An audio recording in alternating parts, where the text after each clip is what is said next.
بسم اللہ الرحمن الرحیم۔ انفو اسلامک چینل میں آپ کو اگین ویلکم کہتے ہیں۔ آج کی اس ویڈیو میں ہم بات کریں گے ایک ایسے نیک شخص کے حوالے سے کہ جو ایک عمل ایسا کرتا رہا کہ جس کی وجہ سے قیامت کے دن نہ صرف یہ کہ اس کے سارے نیک اعمال ضائع ہو جائیں گے بلکہ اس کے ساتھ ساتھ دوسروں کے گناہ بھی اس کے سر پر آ جائیں گے اور وہ ان گناہوں کا بوجھ لے کر جہنم میں داخل کر دیا جائے گا۔ لیکن اس سے پہلے آپ سے درخواست ہے کہ اس چینل کو سبسکرائب کیجئے، ویڈیو کو لائک کیجئے اور ساتھ ہی لگے بیل نوٹیفیکیشن کو آن کر دیں تاکہ ہر ویڈیو آپ کو سب سے پہلے مل سکے۔ بسم اللہ الرحمن الرحیم۔ حضرت ابو ہریرہ رضی اللہ تعالی عنہ روایت کرتے ہیں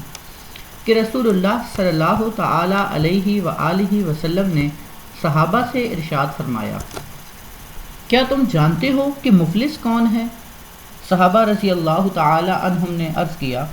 ہمارے نزدیک مفلس وہ شخص ہے کہ جس کے پاس کوئی درہم، پیسہ اور دنیا کا سامان نہ ہو۔ آپ صلی اللہ تعالی علیہ وآلہ وسلم نے ارشاد فرمایا، میری امت کا مفلس وہ شخص ہے جو قیامت کے دن بہت سی نماز، روزہ، زکوٰۃ اور دیگر عبادتیں لے کر آئے گا، مگر حال یہ ہوگا کہ اس نے کسی کو گالی دی ہوگی،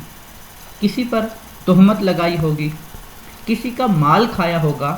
یا کسی کا خون بہایا ہوگا یا کسی کو مارا پیٹا ہوگا، تو اس کی نیکیوں میں سے ایک حق والے کو اس کے حق کے بقدر نیکیاں دے دی جائیں گی۔ پھر اگر دوسرے کے حقوق چکائے جانے سے پہلے اس کی ساری نیکیاں ختم ہو جائیں گی تو ان حقوق کے بقدر حقداروں اور مظلوموں کے گناہ جو انہوں نے دنیا میں کیے ہوں گے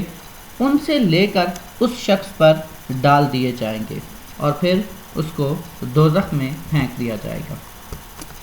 حوالہ آپ لوگ دیکھ سکتے ہیں، مسلم شریف کی یہ حدیث ہے۔ تو انفو اسلامک چینل کے ناظرین، ہم جہاں پہ دیگر عبادات کرتے ہیں، نماز اور روزہ کا یا زکوٰۃ کا یا قیام کا اہتمام کرتے ہیں، تو وہیں پہ ہمیں یہ بات بھی دیکھنی چاہیے کہ کہیں ہم حقوق اللہ پورے کر کے حقوق العباد میں کوئی کوتاہی تو نہیں کر رہے۔ حقوق اللہ ادا کرنے کے باوجود بھی ہماری کامیابی آخرت میں ممکن نہ ہو سکے، تو یہ ایک لمحہ فکریہ ہے ہمارے لیے یہ روایت کہ ہم اس پہ عمل کر کے نہ صرف یہ کہ حقوق اللہ کو پورا کریں بلکہ اس کے ساتھ ساتھ حقوق العباد کو بھی پورا کریں تاکہ ہماری دنیا اور آخرت دونوں سنور جائے۔ تو انفو اسلامک چینل کے ناظرین، آپ نے اس ویڈیو پر